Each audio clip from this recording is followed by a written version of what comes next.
Hello বন্ধুরা, good morning. Welcome back to my channel. আশা করছি সকলে সুস্থ আছো, ভালো আছো। এখন বাজে সকাল 8:30 কি 8:45 হবে। এখন থেকে তোমাদেরকে সাথে নিয়ে ব্লগটা শুরু করছি। আশা করি তোমাদের ব্লগটা ভালো লাগবে। এত বেলায় কেন উঠছি বলো তো? মায়ের ওখান থেকে আসার পর থেকে না কোনো কিছুই যেন ভালো লাগছে না সকালের দিকটা।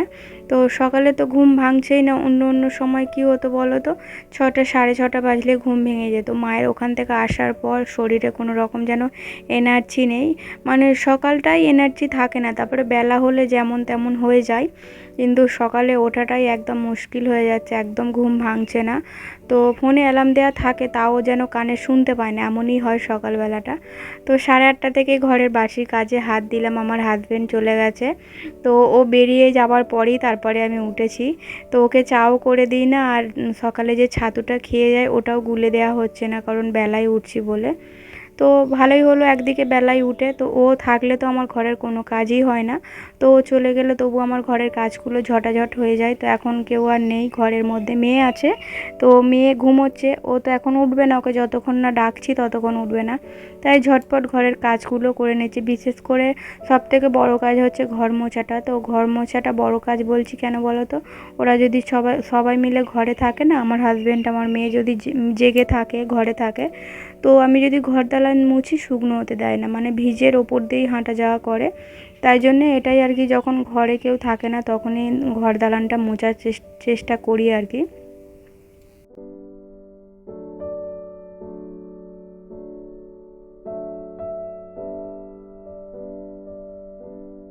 কদিন বাড়িতে ছিলাম না, ঘর দালান একদম নোংরা হয়েছিল, তাই জন্য দেখতে পাচ্ছ ঘর থেকে এত কিছু বেরোলো। তো বাড়িতে না থাকলে যা হয়। তো হাজবেন্ড ছিল ছিল বলতে ও মাঝখানে একবার এসেছিল, কিন্তু ও তো আর মেয়েদের মতো এত কাজ করবে না।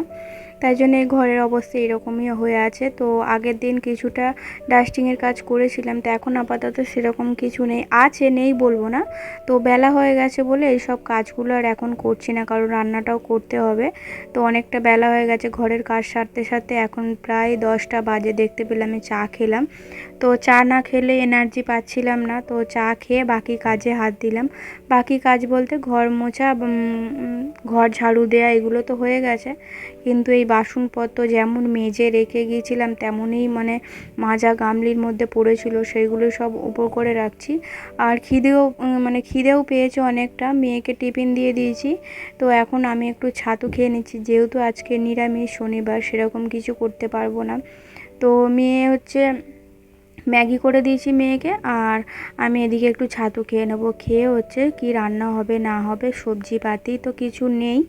তো আনা হয়নি, আমি ছিলাম না বলে আনা হয়নি। তো হয়তো রবিবার কি সোমবার করে আনবে, কাজের ছুটি থাকলে। তারপরে ওর বাজার দোকান আর কি করে, নইলে সারা সপ্তাহ তো এনে রেখে দেয়, সেরকমভাবে কোন প্রয়োজন পড়ে না আর সবজি বাজারে।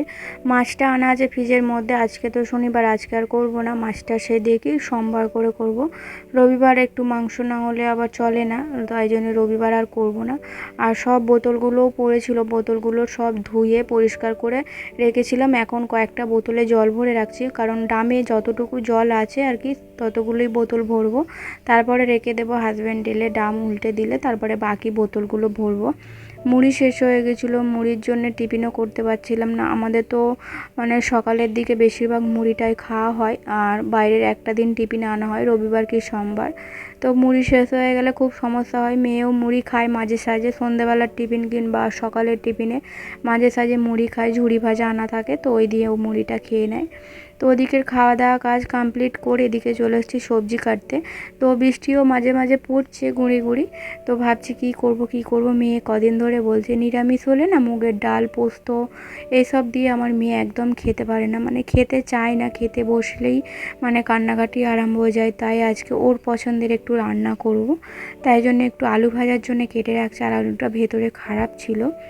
তো এরকম ভাতে দিলে না, মাঝে মাঝে আলু সেদ্ধ করলে ভাতের মধ্যে দিয়ে তো গোটা গোটা দিয়ে দিই, তারপরে যখন মাখাই তখন দেখি এরকম ভেতরে খারাপ, তখন সমস্যার মধ্যে পড়ে যায়। তাই জন্য এখন কি করি বলো তো, আলু আধখানা করে কেটে নিয়ে তারপরে হচ্ছে মানে ভাতের মধ্যে দিই।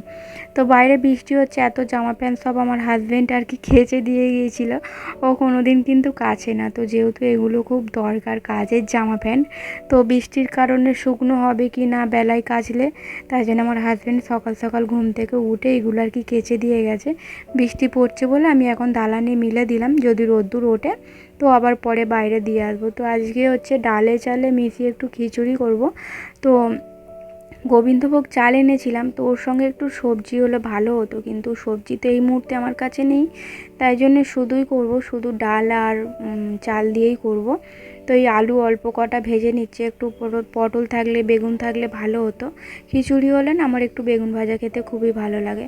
তো যখন আর কি খাওয়া দাওয়া করব তখন একটু পাঁপড় ভেজে নেব।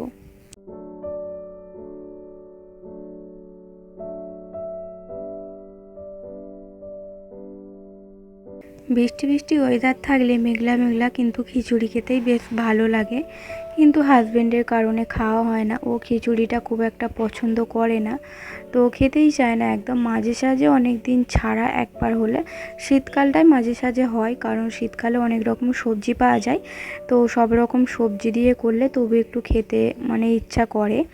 তো এখানে হচ্ছে ফোড়নে একটু জিরে আর গোটা গরম মশলা আর শুকনো লঙ্কা দিয়ে ফোড়ন দিয়েছি, তো দিয়ে আর ডালটা একটু ভেজে নিচ্ছি। তো আমি কিন্তু কোনো দিন এইভাবে কড়ার মধ্যে সব রকম দিয়ে ডাল দিয়ে ভেজে রান্না করি না, আমি একটু অন্য রকম করি। তো আজকে এইভাবেই একটু করলাম, দেখি সবাই করে এইভাবে রান্না, তাই জন্য আমি একটু করলাম, দেখি স্বাদ যদি ভালো হয় তাহলে এইভাবেই রান্না করব।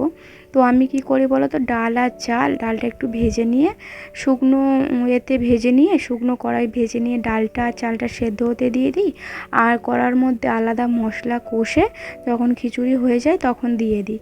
তো এইভাবেই আমি খিচুড়ি রান্না করি, কিন্তু আজকে একটু অন্যরকমভাবে করছি, সব কিছু কড়ার মধ্যে দিয়েই একবারে কষে নিয়ে আর এই হাঁড়ির মধ্যে দিয়ে দেব, তাহলে আর পরে আমাকে কষতে হবে না। তো এইভাবে করলে জানি না কীরকম হবে। আর সব থেকে কী বলো তো, একটু সবজি হলে খিচুড়ির টেস্ট একটু ভালো হয়। আর আমার খিচুড়ির সঙ্গে এই ভাজাভুজির থেকে আমার একটু চচ্চড়ি হলে খুব ভালো লাগে। দেখবে যখন পাড়ায় কোনো অনুষ্ঠান হয়, কোনো পুজো হয়, যখন এরকম খিচুড়ি ভোগ দেওয়া হয় না, সেই ভোগের স্বাদটা কিন্তু অন্যরকম হয়। আমার তো খেতে খুবই ভালো লাগে, আমার খুব পছন্দের একটা জিনিস। তো এই যে আমার রান্নাবান্না হয়ে গেছে, খিচুড়ি একটু সাদা সাদা মতোই হয়েছে, কারণ একটু ঝাল কম দিয়েছি, মেয়ে খেতে পারবে না। খিচুড়ি, আলু ভাজা আর পাঁপড় ভাজা। আগেরবারে যখন গাছ কেটে চারা বার করাচ্ছিলাম, তো এর মধ্যেই এই ডালটা ফেলেই দিচ্ছিলাম, তো কি মনে হতে এই ভাঁড়ের মধ্যে দিয়ে দিয়েছিলাম, দেখো একটা ছোট্ট পাতা বেরিয়েছে। তো গাছটা হয়ে গেছে। তো বন্ধুরা চলো, আজকের ব্লগটা এই পর্যন্তই, দেখা হবে পরের ব্লগে। ততক্ষণ সবাই সুস্থ থেকো, ভালো থেকো, টাটা।